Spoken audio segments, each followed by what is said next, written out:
When it comes to your finances, can you really automate everything? Welcome to the Mind Money Spectrum podcast, where your hosts, Aaron Ogti and Trishul Patel, go beyond traditional finance questions to help you explore how to use your money to achieve the freedom you want in life.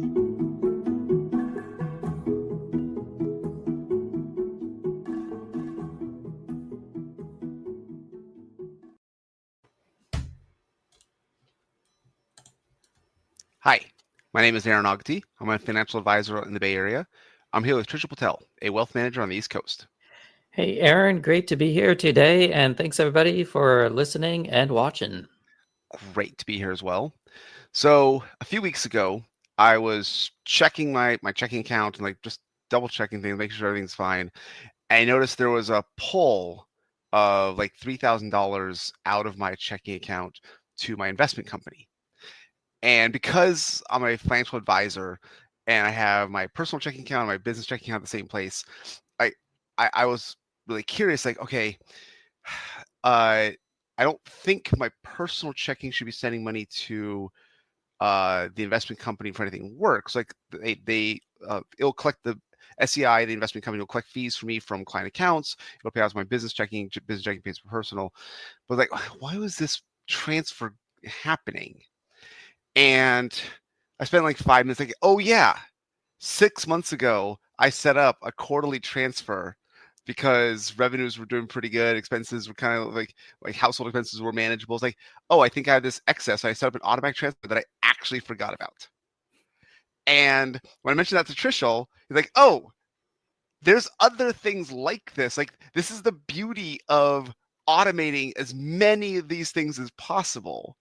And we immediately started going down a list of different ways you can automate and set up things up. And it was just a perfect example of you set up a systematic savings and then you forget about it. And we want to talk about just lots of little things like that help make your life better.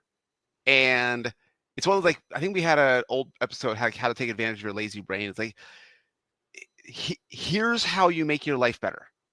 Here's how you get all the compound growth and how the benefits down the road.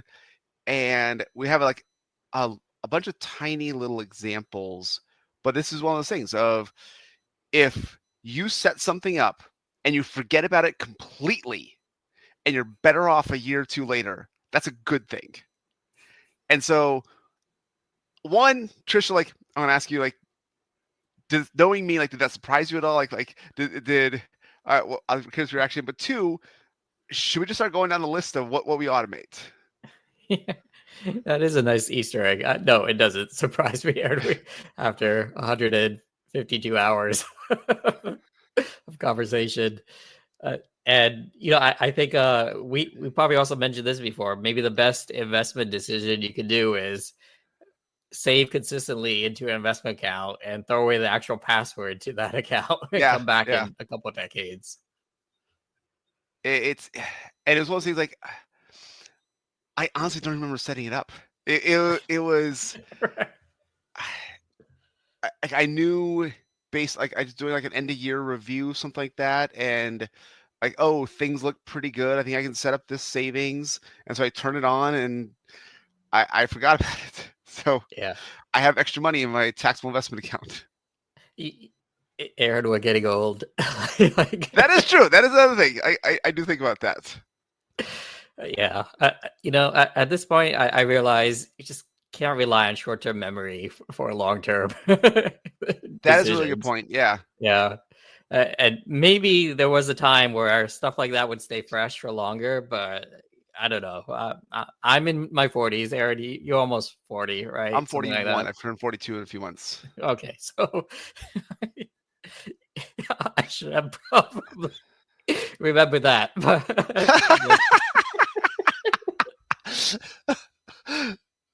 Yes, we're both in our 40s. Yeah, so it's just, I just take notes all the time now, just because I know I'm gonna forget a minute later.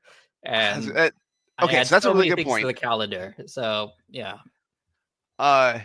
So before we start getting into the sort of things, and that note taking idea is a really good good example, but can you think of an example of something you set up for yourself that you forgot about it and you were pleasantly surprised later? It's like, oh, thank you, past me.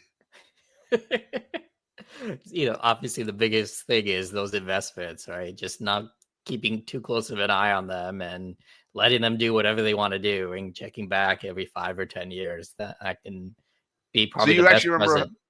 like a feeling of like, oh, I have more money than I thought.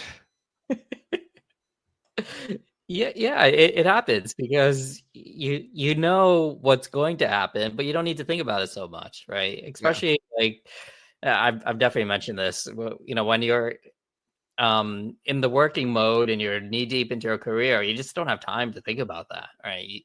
You Yeah. know you're going to the 401k and it's happening somewhere, and you may not even have the login handy. Like I remember I didn't have everything as streamlined as I do now and all consolidated in a dashboard Mm. and all of that.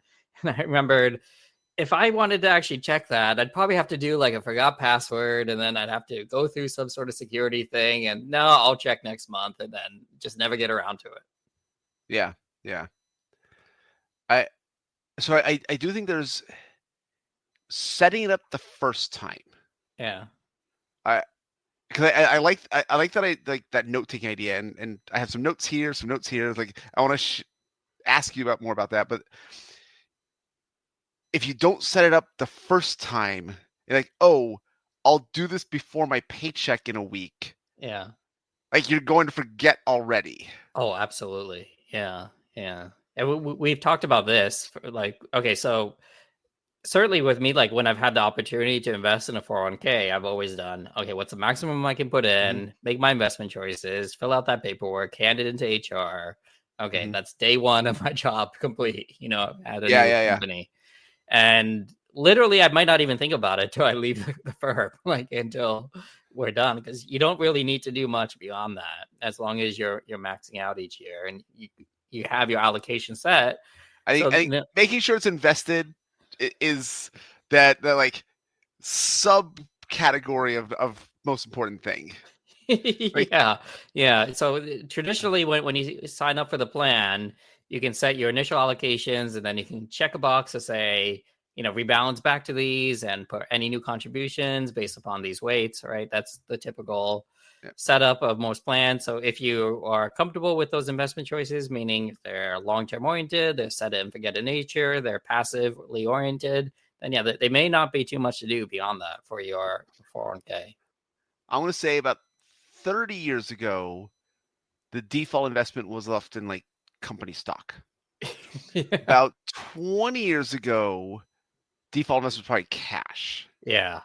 And maybe about 10 years ago, we started seeing a transition, whereas like the default investment is a target date fund. So just based on your age, when do you turn 65? Here's a target date fund. And that's actually probably the best single default across everything. And I'd say it's pretty consistent across most companies now. That like you start a new company, they'll enroll you in the 401k at like 3%, and it's going into a target date fund. That's pretty common the default. So as long as I need to increase my 401k contributions, getting it to 15+%, or kind of depending on what your salary is, try and make sure you max out. A target date fund is a really good default. Mm-hmm. Depending on your age, we'd probably recommend, even a 2060 fund, 2065 probably has 5 or 10% in bonds. And if you're in your 40s, let's go all stock. So we can actually get a little more aggressive. But you know what? If you have a target date fund at 2060 and you max it out, you're going to be really good and you forget it for a decade. You're going to be in really good shape. Yeah. Right. So I just want to add a few bullet points. I wanted to check the dates. I checked with the GPT. So basically, in the 2006 Pension Protection Act, that's what gave employers the legal and regulation support to automatically enroll employees into 401ks, automatically have them in, and then require them to opt out if they didn't want to be within it. And it's just one small change like that can make such a huge difference, because having a little bit of a hurdle of saying you got to check a Fill out box, the form. Yeah. literally to be enrolled in the plan is too much for Yeah. many people. It makes a strong statistical difference just by having that box already checked, and And then we you talked about having to, this, the choice architecture of opt-in versus opt-out. And yeah, there's the yeah, classic stories of organ donors, whereas you say, uh, do you want to be an organ donor? And you just have to yeah, check a box. You get like 6% participation. But if you say you will be an organ donor unless you check this box, you get 94% participation. yeah, yeah. And so, the next incarnation of that was in 2019 with the Secure Act and Secure Act 2.0 in 2022. So what that allowed is mandating auto enrollment for Mm, most new 401k plans starting this year. Frankly, I just had a client go through that, okay. and initial contributions are automatically set between like 3 to 10%, Okay.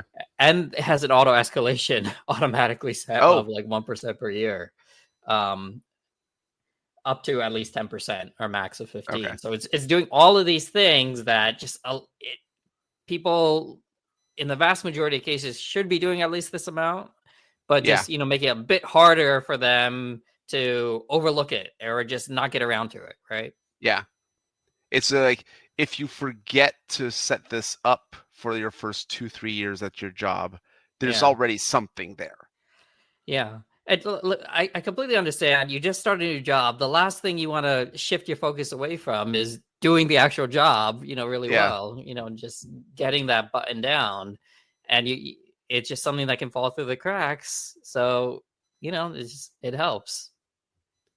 It's and again that 401k contribution is probably the I'd say single biggest example and probably the single most important example of the just set and forget it. If you max out your 401k, have it invested in equities, have invested in stocks, and you forget it for a couple decades, you're going to be just fine. Yeah. Yeah. Um, the I'm trying to think of other really big, but uh, other examples that can make a huge help. Yeah. Well, before we leave the 401k, the one thing we've mentioned in the past, and these are numbers I've thrown out there from time to time, if you max out the 401k, like 23, 24 grand a year, Mhm. or whatever the max happens to be on a forward looking basis over 30 years, that's a couple $1,000,000 right there, Oh, I at think retirement. it's yeah. I think I've About 2 done it. million. Yeah, I was gonna say I've done it for uh, uh, couples where if they both max out their 401k, they're looking at 4 to 5 million. Yeah, Exactly. Yeah. So if that's your target goal for financial independence, that's what you need to do. Fill yeah, out that paperwork on day one. Work for 30 years. Come back. Right. Uh, make sure you. My recommendation. Sorry, I can't say recommendation. My yeah. Here's what educational I insight. did, and what you recommend to your clients. Yeah, what I recommend to my clients is let's come up with a diversified passive strategy that's risk aligned with your profile. But after that, we're kind of okay. We just need to do periodic checks on, are you still aligned with this risk profile, and are you still maxing out and okay with maxing out? But really, you're talking about something that can get you to being a multimillionaire with about Oh yeah, what, 1 hour of effort a year, maybe, something. yeah. I the for four okay, so for 401k specifically, I do still make sure to check with my clients every year. And usually it's one of our first meetings of the year. One, are you maxing out? So like Hmm. the Congress does a pretty good job and the IRS of raising the maximum per year. Two, sometimes you have 401k plan changes that allow you to contribute more than that with the mega backdoor Roth 401k. So you can start saying up to about 70,000 this year. Depending on your individual situation, maybe you don't have the income to save that much, or if you do have the income, but you and your wife are both able to save in husband and wife are both able to save into a mega backdoor Roth. It's like, okay, maybe we don't need to save 140 per year for retirement. Like, that's part of my job of like, okay, we can actually spend some of that, but some of them are doing it already. So it's that finding that like beyond just the minimum of max out 23,500 in 2025 and invest in stocks. It's like, okay, as your income goes up, is your income now greater where that now represents 9% of your income? It's like, okay, in this case, the 401k alone may not be enough. We'd have to add some savings somewhere else. Or are you saving so well that, you know what, you're going to reach all your financial goals? We can actually spend a little bit more now if you wanted to. So that's a more nuanced conversation that I do have with all of my clients every year. But if we forget to have that conversation, or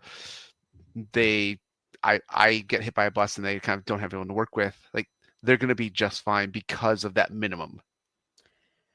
Yeah.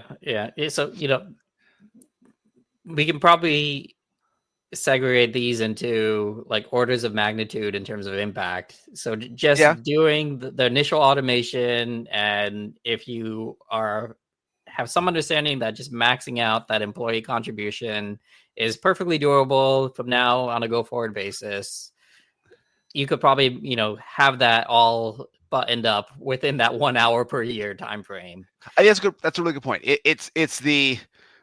There's like a maximum impact for minimal effort. Right. Yeah. Now, if you go through what you just said, okay, make it a couple hours per year, right? Yeah. But it's like we're like marginal benefit for twice the effort. Yeah. Our impact per effort ratio is marginally decreasing. Yeah. But even so, come on, a couple hours per year, like literally not many things in your life will have even this amount of impact over. And even then, it's probably not even a second hour per year. It's still, it's probably because I'm doing with them. Like, it's 30 minutes of one meeting where I can check both the 401ks. Yeah. 15 minutes for one, 15 minutes for the other, and we're done for the year. Right. Yeah. Now, there may be some initial planning work that takes the majority of the time, but, we're talking about automating your financial life, meaning let's assume you have some sort of plan. Well, then what do? Yes, you can automate most of it from that point onward, and then do periodic, incremental kick the tire checks, right? Okay. So I think that's a good point. Like, we want today's conversation to be, what are examples of those maximum impact to minimal effort automation? Right. So that's your investment strategy, right? You automate your 401k, you become a multimillionaire. For husband and wife. The kind of the next easiest example I have was 529 plans for college kids. Where same idea. Right. When they're born, you had a kid, you're thinking like, oh, let's do all these new things for the kid. Got to get the crib, got to get clothes, diapers. Set up the 529 plan, set up an automatic contribution. Yeah. And yes, again, all stocks probably better growth, but if you had a target date fund, that's going to be just fine. And you forget to look at it for a decade, and you're in pretty good shape.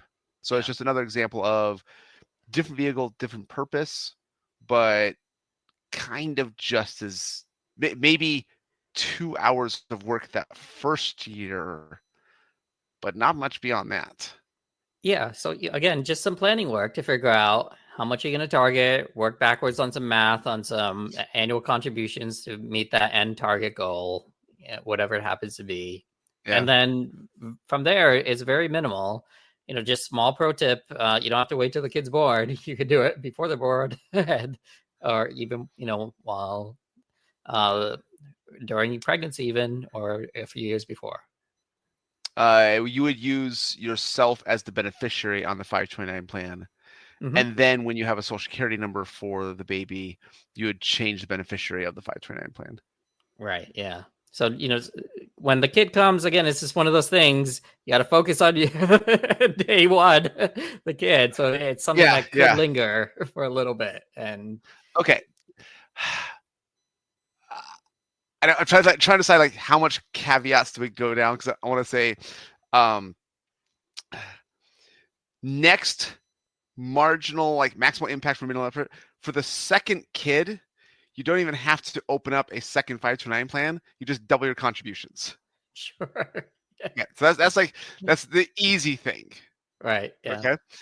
Yeah. Later on down the road, you can split the 529 plans and have the second one change the beneficiary. With the recent law change where now some of $529 can be rolled over to a Roth, there's a lot of caveats. It's up to $35,000, and it also counts as the child's Roth IRA contribution. And so like there's other things there. It's not an easy clear cut. Yes, you can have extra money automatically rolling over, but I think you have to have the plan in place for 10 years, I think. I'll have to double check that I think number, it's but something like that. Yeah. it can be okay, if you have a second kid, you should probably take a look at it in the next 8 to 10 years. So not never. So that's what I say. The easy thing is just double the contribution, and that takes care of maximal impact, minimal effort. But don't wait a decade to check it after the second kid is 10. Right. Yeah. Check it just a little sooner. But yeah, that works. Like, that's what I ended up doing for my 3 kids is open 529 plan first. I doubled the contribution when I had second, did another, 50% increase, but the same amount for each kid the third. And now, because of the law change, like, okay, now I have to actually start looking at splitting these 529 plans. So, okay, what's your next thing in terms of maximal impact to minimal effort? Yeah, so we'll stick on investments for a little bit longer. Probably just on doing the Roth contributions back to a Roth, whatever it happens to be, or IRA contributions, depending on the situation. So, because that goes up each year, and I don't think custodians or tell me about like how you set that up, because there's not, with 401ks, there are mechanisms in place that prevent you from contributing too much. Yeah. So is this you're doing it once per year? Are you doing it monthly? Like, what are the actual mechanics of how you automate that? Okay. Well, so if you're an advisor, the advisor may reach out to you. So I just reach out to my clients. I have a boilerplate email like, hey, it's time to make your contributions. Do you want to make them? And they say yes. They just have to say, I agree. And then they're done. So it's a 1-minute task for my clients, every year. And I lay out the amount and all that. Now, that there are a handful of strategies depending on a client situation.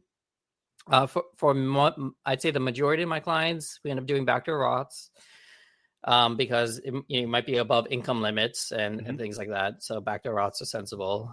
And typically, if you have excess, you're going to be making the contribution, over a given tax year. Slightly better to do it just in the January of the year where you're allowed to make that contribution rather than waiting until April 15th of the following year, the deadline, because you just get like 15 more months of tax-free growth. Just makes a marginal impact being able to do that. So the more common situation is, again, I send that email to clients. I say, here's the new max for the year. And, I say, I agree when you have the money in the account, you confirmed everything and so on. I lay out the things to think about. And then that's it. We just do it. January, February, we try to get them out of the way, and that's it. Now, if somebody's doing it on their own, they could do that, right? That's what I used to do before I had the business. Just, we have the money, we know we're going to do it. Just do it in January 1st or first month of the year. Okay, so you're now at that 1 hour of work per year level again. So this is a manual process that you have every year. Yeah, so 1 hour, another hour, so per year will Okay. net you about $500,000 over Okay. your career, right? Roughly, that's the math. If you assume, again, similar to the 401k, you do this for like 30 years, you get like a 7% growth, inflation adjusted. That's about $500,000 if you do that. If your spouse does that, it's $1 million total. So if you're keeping tabs, that you got the 4 million, 2 million each for the 401ks, another 500k each for the Roths, so that's 5 million total, roughly. Okay. So in my mind, I'm thinking, okay, taxable investment accounts have no contribution limits. Mm-hmm. So if I've maxed out my 401k and I set up a systematic transfer to a taxable investment account, I could forget it for years and I'm just fine. Yeah. Okay. So I'm trying to weigh the manual work for the Roth each year versus like the tax-free benefit. Yeah. And in practice, I have seen the taxable investment account provides flexibility for things other than financial independence. Now, so a lot of times it could be a down payment on a house. That's probably the most common example. But maybe the manual work is on the investment decision side where it's not a 30, 40-year time frame. I have a shorter time frame, so I probably need to do a little more work figuring out what my asset allocation should be. Whereas the Roth IRA, like, oh, all stocks, no problem. Same thing as my 401k. Or So target date fund as well. That's fine too. yeah. Yep. So because again, for me, I have enough other uses. I feel like my financial independence money is doing just fine. Could be college education money, could be like rental property, kind of trying to buy something. Like could be just regular lifestyle before 60. I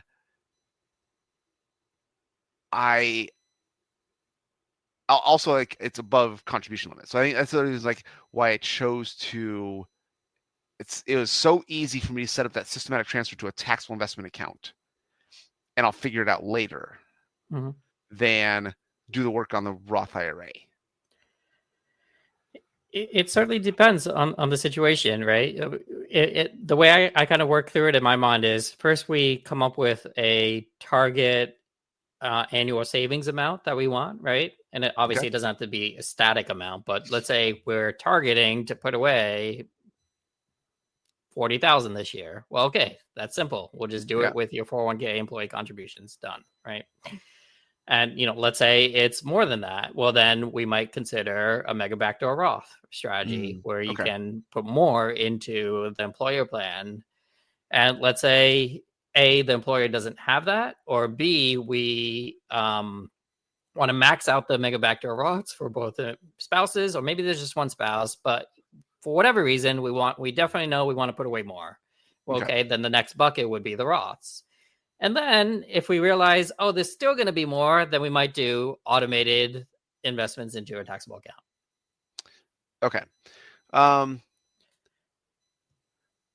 I guess I do want to push back a little bit there I have seen in practice enough situations where a taxable investment account serves them better than a retirement account. And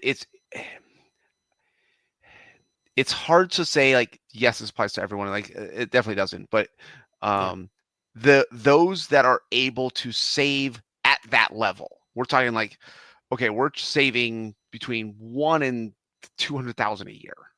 Yep. They often have other goals for the money and the savings that they don't know right now, but it often plays out that they will want to have access to that money a little easier than a retirement account. Yeah. And combined with how easy it is to automate it, and we'll set an 80-20 portfolio or a 60-40 portfolio, something like that. Mhm. There's enough life changes that also depending on their age. That's probably another factor. I have been comfortable setting up automatic transfers to taxable investment accounts, even if they could have put more money in a retirement account somewhere. Mhm. I think it's going to be case dependent here. There's too many caveats, but like for example, if you're in a situation where you want to put away 200, you're comfortably in the 200 range per year, well, you already maxing out both. What's another 15K in a shelter, right, for your Roth? And then you're still going to put in 30, 40 grand in a taxable account. So that extra 15 grand going in the taxable account versus the Roth may not make a big difference in the flexibility you get. So again, this may be a differential between like your client base and my client base. So a lot of my clients are focused on reaching this notion of financial independence sooner rather than later, right? What can we do to accelerate that path? And a large part of that is taking aggressive savings, right? Aggressive advantage of tax shelters. So just riding that line a lot more closely than somebody who's being more loose on that financial independence goal, right? That's a good point. And and as you say, also my clients with equity compensation, they tend to already have a significant chunk in company stock, whether it's from RSUs or options, and they tend to have singular events where they're selling company stock and they have a liquidity event of $400,000 or $500,000 where they can't put that much in a retirement account. Mm-hmm. So yes, we have a taxable investment account already that's funded from liquidated company stock. Yeah. So again, there's likely work on the planning side, but assuming you have the plan to actually implement it, for my clients, it should be less than an hour a year. Frankly, it should be minutes in terms of what they need to do. If they're working with me, if they're not working with me, then again, I'd say an hour is comfortable. Okay. If you are going to do the Roth. Okay. What's next on your trying to automate everything? Well, we got that taxable bucket, so the taxable investment account would come next. Just automating monthly contributions into a taxable account, which again goes. What I would recommend to my clients is it would go into a passive strategy that's diversified and risk aligned, and I won't mention too many more caveats, but I'd say that'd be the next one. Okay. Yeah. Probably the next one I have is just systematic transfers from checking to savings, like removing it from your operating account into something that just you have to manually pull the money out to use it, and you're creating that choice architecture again, that like opt-in opt-out idea of that you're creating friction to access that money. I've seen this helps people psychologically of, okay, I can try to save more. I might be stretching. It might be too much. I might need this money. And like, okay, if you need it, it's right there. Just transfer it back. There's no problem. And it allows kind of my conversation with clients of, we're going to try to save $4,000 a month because based on your income and your expenses that you told me, we should have this gap. Yeah. I know their income is pretty clearly from their salary and take-home pay. Yeah. But their expenses, I never trust. Like, there's always a bigger miscellaneous there that they can't capture. So they say, "Oh, I should be able to save $4,000 a month." Like, let's test that. Right. There you And go. we're going to transfer $4,000 a month to savings. Yeah. And we'll do that for 3 to 6 months. We'll see how cash flow feels. Yeah. And if Right. it works, then yes, we'll set up that $4,000 a month to investments. Yeah. And if it doesn't, you pull money out. It's like, okay, we have probably only $2,000 or $3,000 a month that we can transfer to taxable investments. But it was that setting up that systematic transfer in the first place Mm-hmm. both gave us information and was a middle ground between, oh, I'm not sure I can save that much, and putting in investments that have volatility. Yeah. Yeah. So I'd say that's why the for me, after 401k, Roth IRA, 529, taxable investment account, just a systematic transfer to savings Yeah. consistently helps. You Mm-hmm. set it up, and it's an example of it. You have extra cash that you didn't realize. Mm-hmm. And you can either get confident to save more into investments, or you realize, okay, I'm confident I can save this much on a regular basis. Or even if you can't, you're still stretching your ability to save. Yeah. And it's like, okay, you had to pull back a few $1,000s, but we still confidently saved $3,000 a month over the last 3 months, Mm-hmm. over the last 6 months. So that transfer from checking to savings, I do find provides value, even if it's not going into investments. Yeah. Well, so follow-up question, like, let do you treat it differently if the client already has a well-funded emergency fund already set up versus if they don't? That's usually a conversation with the client. Mm-hmm. That's a great question, because this is usually a way to build that if they don't have one. Right. Usually they have a company stock sale, so it's like, how much are we going to set aside as a cash reserve? Mm-hmm. And we're trying to separate kind of take home pay from their salary that pays for lifestyle and their ability to save from that, Mm-hmm. versus, say, RSU income, which they're selling consistently, and so they get these big lump sums. But that's almost easier for them to say, everything, all of the proceeds from selling the RSUs, and I set money aside for taxes, because there's usually a withholding issue with RSUs. Set money aside for taxes, have my cash reserve. I know I can invest the rest. Mm-hmm. And so sometimes, yes, that transfer from checking to savings builds a cash reserve to a level they'd like. Sometimes it's preparing for taxes, Mm-hmm. but usually it's a test of separating out how much money they are getting from their take-home pay from their salary Yeah. versus other lump sum additions to the checking account. Mm-hmm. Because we try to, like, okay, 50K comes in from RSUs, and then we're going to set aside 10K for taxes, Right. and 40K goes to investments. Mm-hmm. Because again, a lot of the stock option and RSU planning, that starts to get hard to automate. Right. That's where a lot of the manual work comes into play. Because actually, the good or bad, a lot of times the default of, like, you set and forget, is like you just start accumulating company stock. Mm-hmm. Mm-hmm. And for some people and some companies, that works out really well. And Yeah. for other people at other companies, that does not work out as well. Yeah. I would say this is an example where the default maybe introduces more risk. Yes. Oh, definitely. The default definitely introduces more risk.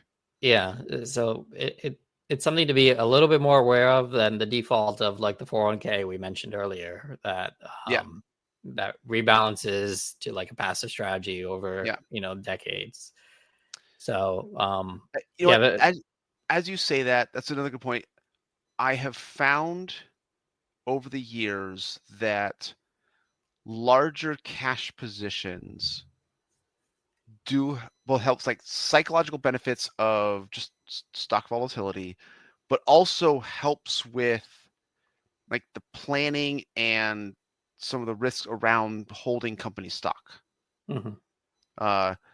Where, and there's some like math to support this, but like instead of having a diversified stock and bond portfolio, it's going to be more of a barbell strategy of super risky stock with safe cash kind of thing.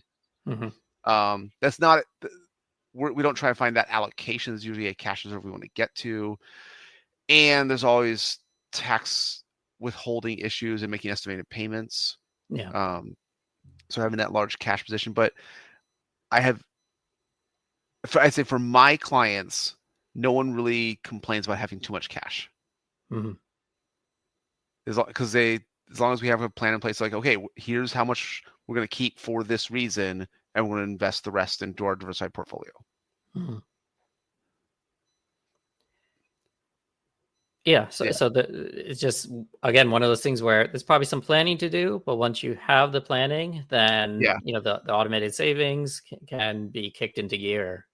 I think, since we're talking about checking account, savings account, I think it's a good time to like paint a bit of a picture of where this could potentially lead to. I like to tell my clients, our goal is to transition your financial life into like a well-oiled machine, right? Like you can think of it like a business, right? Where money comes in, things happen, and money goes out, right? And important things get taken care of. And the checking account is kind of like the central hub of all of that activity, right? Mm-hmm. So you get automatic deposits, right? Direct deposits for your paycheck. So that's all the revenue coming into this business. And the investments in the long-term viability of the business, right, are those accounts we mentioned. Now, the 401k automatically gets invested even before it hits your checking account. So one thing off your plate, right? I guess that's still why it's probably my favorite thing.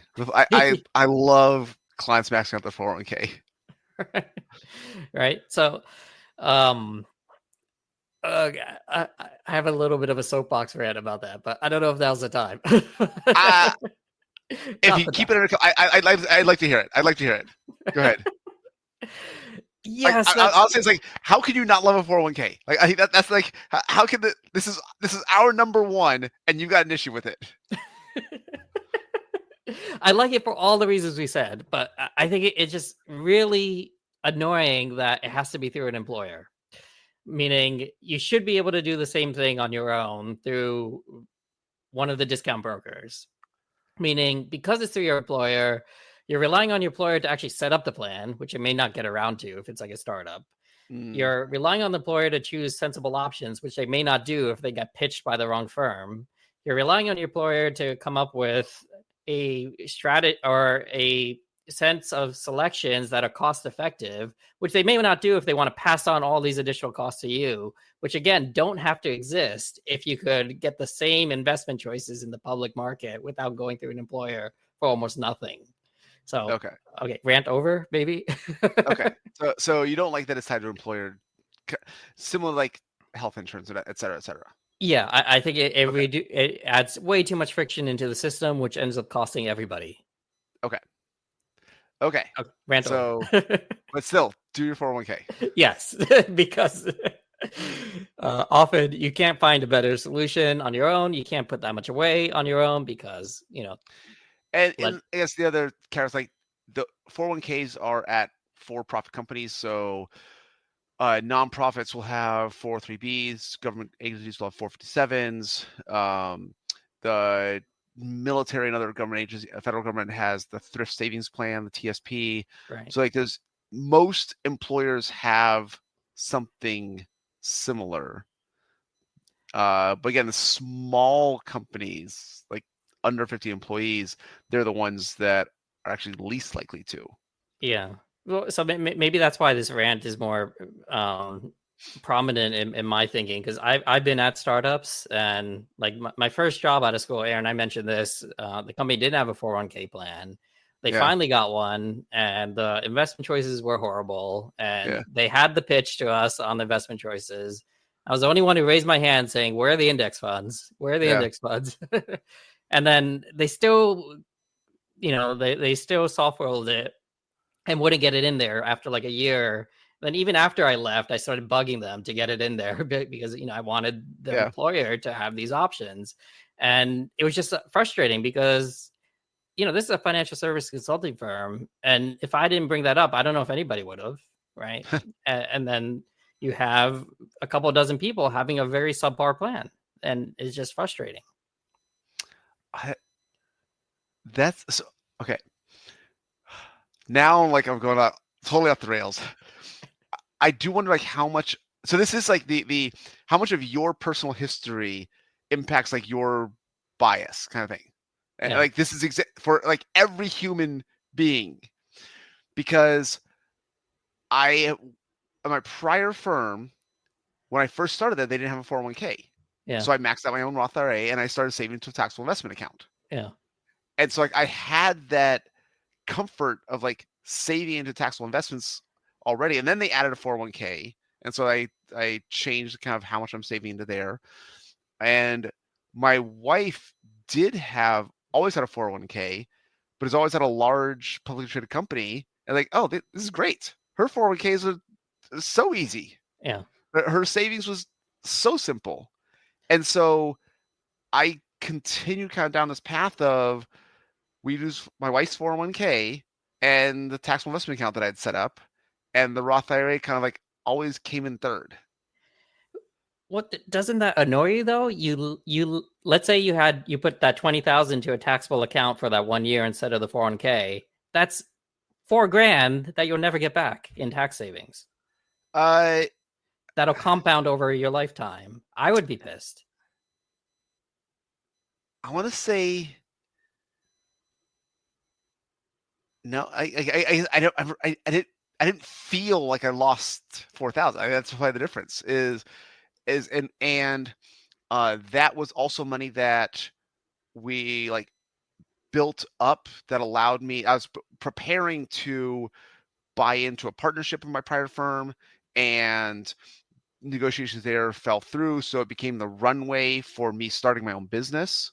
Yeah. So like there were times where I sold large chunks of it and had excess cash. That was getting runway to like pay the bills while I built up my business.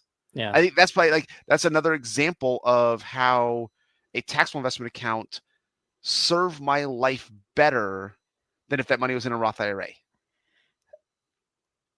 Here's my take. I think that serendipitously worked out for you, but I don't think that's a reason to support a captive tax code. That's So the employer thing, I get. I'm fine with the employer thing. Yeah. Well, that's my thing.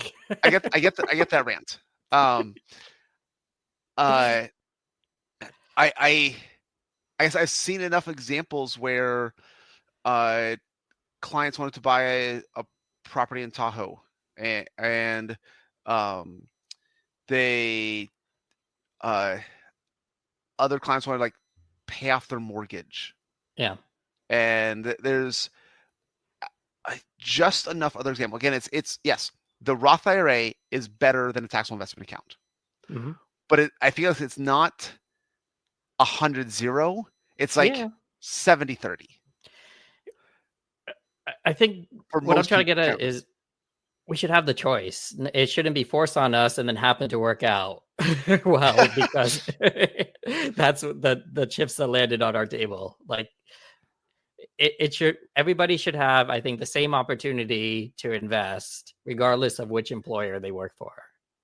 I agree with that. And it's, again, maybe it's like I use the taxable investment account, I was comfortable with it because we also had my wife's 401k.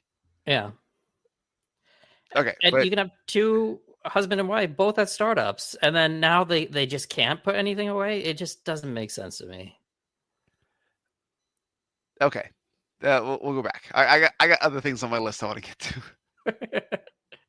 Okay, wait, before I checking account is a hub. This whole conversation. Checking account is a hub.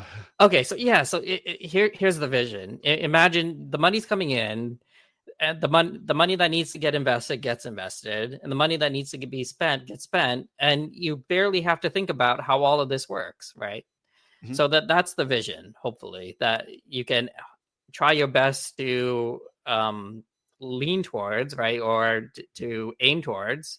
And I think at this point you can get most of the way there. So as we already mentioned, money comes in, 401k, the money is already invested. The amount that you want to save for your other accounts, like your 529, your Roth, your taxable accounts, that automatically goes out, right? Or once a year goes out, depending on how you want to set that up. You got the money going, like you said, Aaron, to the emergency fund. Once that's filled up, or once you have your cash reserve set, well, then the way I like to do it with myself, and I've recommended it to clients, is I have a separate account for all my other expenses, another separate checking account, and I send over a fixed amount to that account every month. Okay. And that's the amount that I feel comfortable spending with a sensible buffer. So the notion is, for example, if I think my monthly living expenses are like 5,000 or 6,000 a month, then I'll send 5,000 or 6,000 to that account.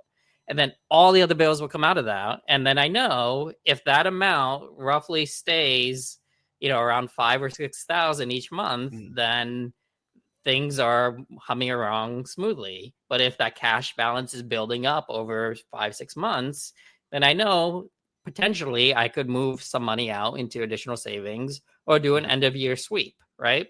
Okay. And if things are getting lower each month, then we know we probably cut things too close, right? We're probably riding it too thin, and we should evaluate whether we need to bump it up. Okay. It sounds similar to what I recommended, like transferring from checking to savings and being able to pull back. Other things, because I don't want to take too long, but I want to make sure we get a chance to list our things. Annual payments, so things like property taxes, life insurance, sometimes auto insurance. I have calculated a monthly portion of that. I have a separate transfer from checking to savings of my annual payments.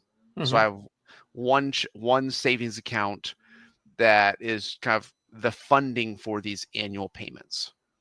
My life insurance, I have set up on an automatic bill pay, so it does pay it once per year annually because it's the same amount each year. I still have to manually pay my property taxes, in part because that number changes each year, and they charge you more if you use a credit card versus a online payment from checking account. I'm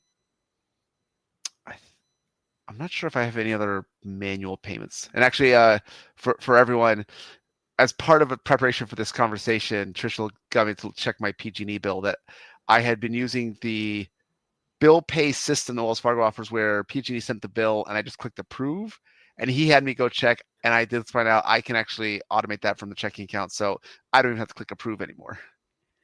Right. So yes, we're now in a day of technology where a lot of this can be auto paid. Yeah. Now, the risks of subscriptions and auto pay that you're not looking at, that's a different conversation for a different day. Today, we're trying to automate everything. Right. Yeah. So essentially now we're talking about expenses, right? So we already automated the money coming in and the savings going out and the investment money going out. Expenses, you certainly should be able to automate all of it, or if not almost all of it. Some things are, again, more monthly and some things are more annual.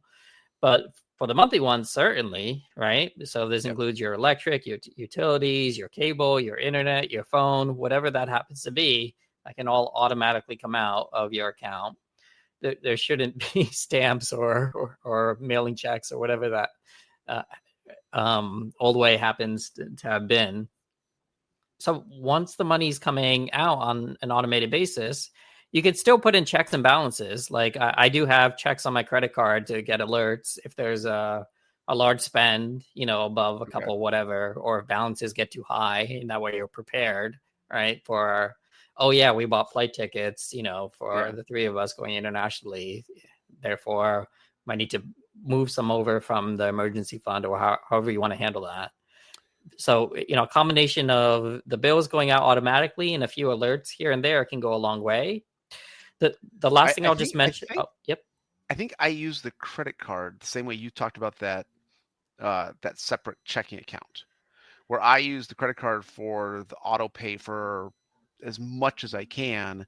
It's the travel rewards card that my wife and I Hmm. use, Yeah. and I will review that every now and then. But like, yeah, I think I'm curious. Like, do you also use a credit card as much as you can? And like, is that second checking account making one payment to the credit card each month?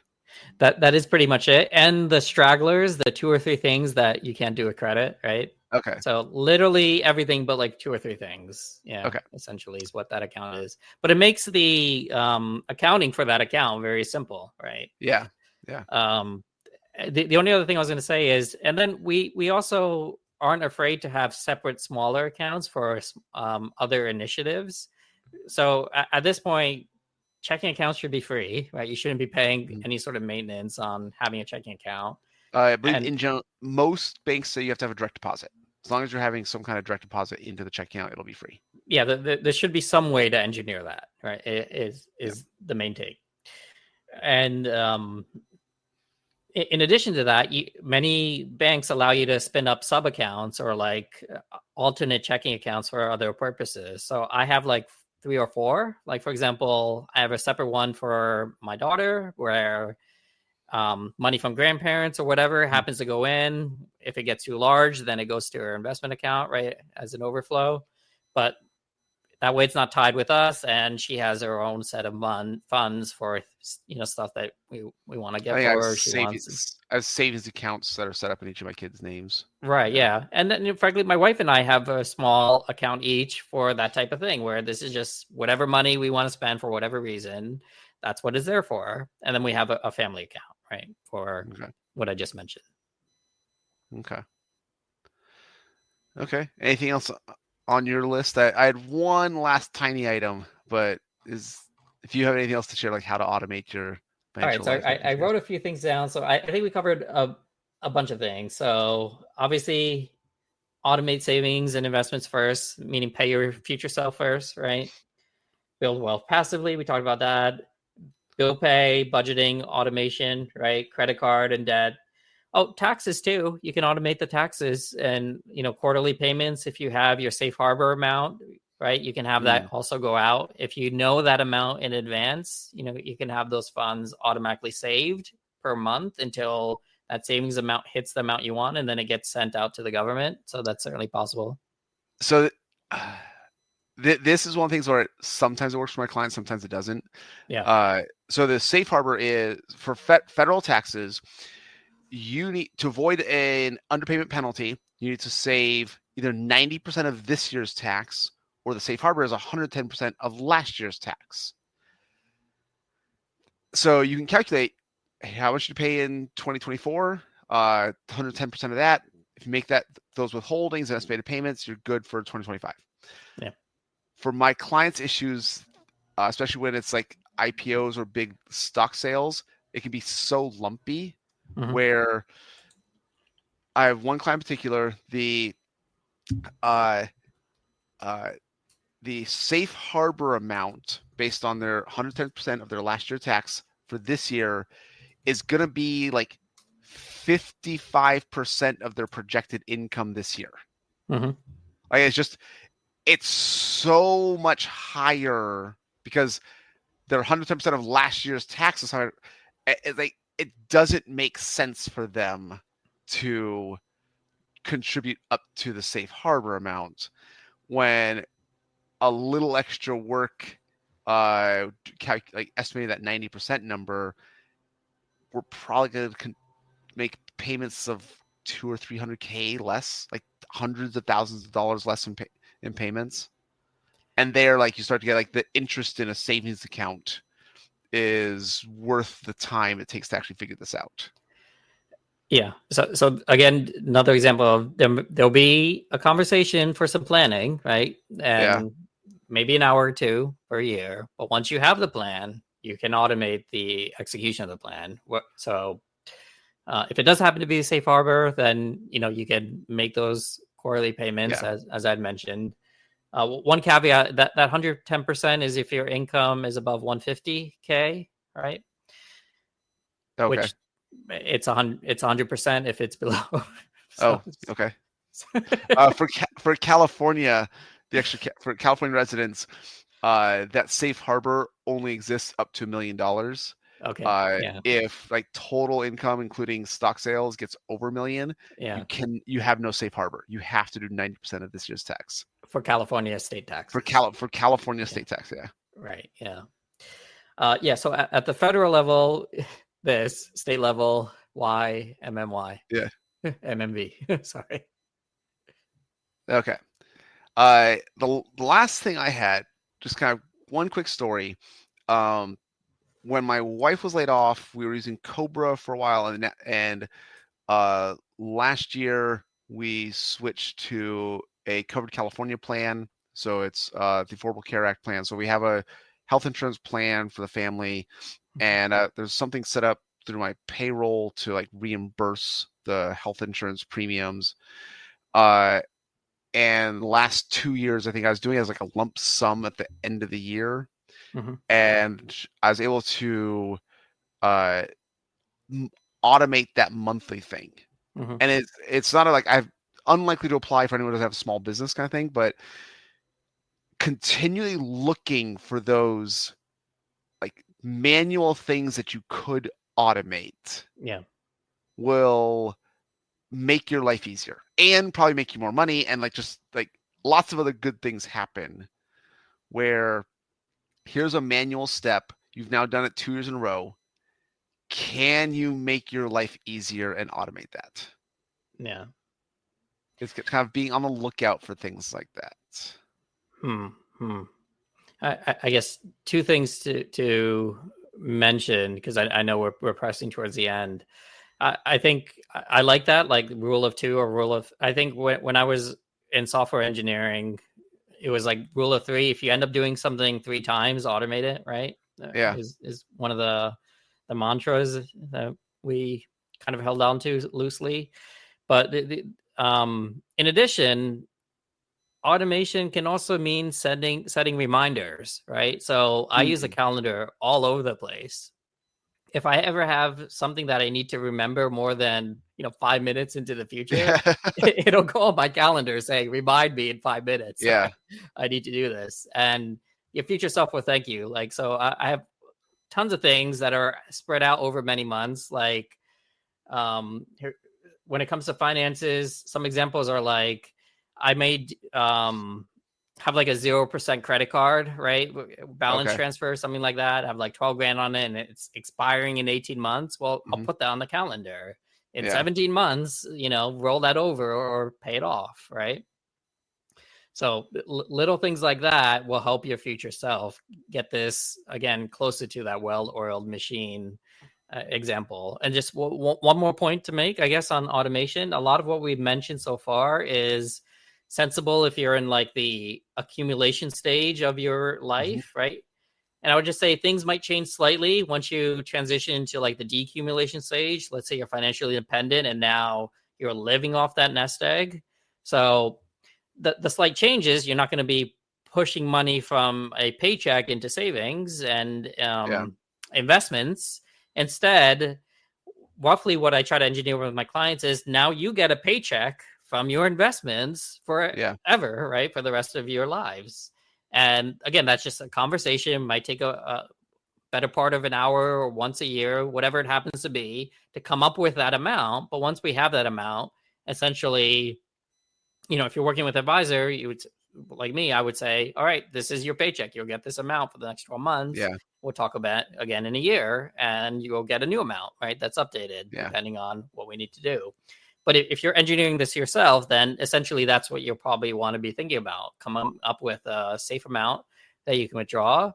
Now, if you're doing it yourself, it may be a little bit of pain to sell off some investments and create that capital, figure out where that money's going to come from. So you may want to do it once a year or once every quarter or once every 6 months. But that's roughly the change that may happen once you make this transition from, working and accumulating assets to financial independence and pulling out assets from your nest egg. Okay. Okay. Yeah, there's always more things to automate in the future. Yeah. Okay. So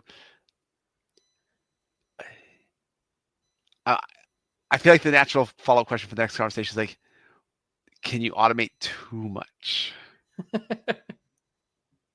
Is that a cliffhanger? Like, do we have some horror stories? I don't know if I have it. I don't have anything there, but I don't know if I thank do. you for sharing your stories of automation.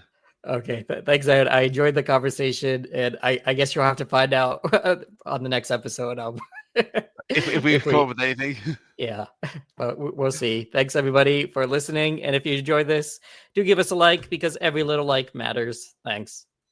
Bye. Bye.